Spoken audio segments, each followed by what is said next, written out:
If you need a movie to watch on streaming this weekend, make that movie Land of Bad. Hear me out, this is a military movie starring Liam Hemsworth and Russell Crowe, and honestly, it's one of my favourite movies of the year so far. Now, on first glance, the ratings for this aren't very good, but I actually had such a good time with this. I'm going to gush about it in this review, and here's why I think you should watch it. No spoilers, of course. Let's get into my Land of Bad review. So this dropped today on Prime Video, and it's all about Liam Hemsworth, who is a Delta Force soldier. He ends up in the Philippines in a forest with like 3, I think it is, other soldiers. Their mission goes wrong, very badly wrong, and it is just Liam Hemsworth that is left and Russell Crowe, who is operating a drone above Liam Hemsworth's character. Now, Russell Crowe and Liam Hemsworth had 0 screen time together. They just communicate over like comms, but honestly, their chemistry is really good. Russell Crowe brings a calmness to the situations that Liam Hemsworth is in, and Hemsworth's character is quite new to combat situations like this.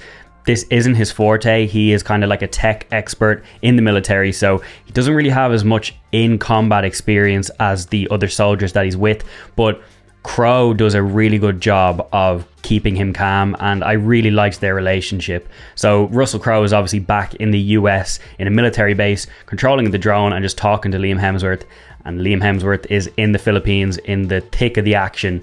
And speaking of action, there is so much of it. There's a lot of gore, there's a lot of epic gunfights. This has everything, honestly it does, and I think Liam Hemsworth deserves so much praise for this role because he was a badass.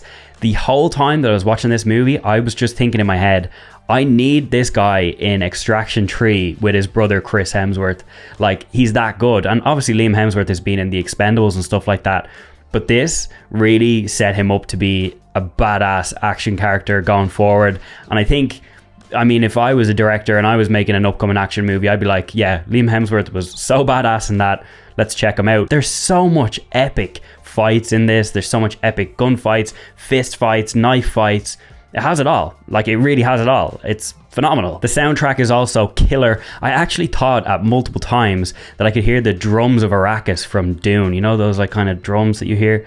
Honestly, I could compare it to that because I was listening and I was like, that sounds exactly like the Dune soundtrack. But yeah, I really liked the soundtrack, did a great job of immersing us in. Finally, I would have given this movie a slightly higher rating than I'm about to give it, but there is a sequence at the end of the movie where Russell Crowe gets from like a supermarket all the way through the supermarket to his car, underground parking, comes up, goes through traffic lights, goes through a military base and gets to his desk in 60 seconds. And I don't really think that's possible unless he like clicked his fingers and teleported. That kind of took me out of the moment because it's a really big moment and it's very suspenseful, and then all of a sudden Russell Crowe gets from a supermarket to the military base in 60 seconds. Now they do establish that the supermarket is right beside the military base, but I just kind of found it a little bit hard to believe that he got that far and into the military base through security and everything in 60 seconds. No, it kind of took me out of it, and that kind of ruined it for me because that was literally the last hurdle of the movie. But as I say, when I say ruined it, I just mean ruined that moment. Didn't ruin the rest of the movie. And honestly, I'm going to give Land of Bad 8.5 out of 10, 4 stars. I genuinely think if you are stuck for something on streaming this weekend, watch this. You will not be disappointed. Yeah, as I said in the start of the video, ratings are mid to low. But me, I'm just a big military fan, big war movie fan. I love movies like this. This did not disappoint. And yeah, Land of Bad. It's out right now on Prime Video. Have you seen it? Do you plan on seeing it? It kind of just dropped. Like, it just dropped with no marketing and stuff. But I genuinely think it's worth the watch. Check it out now.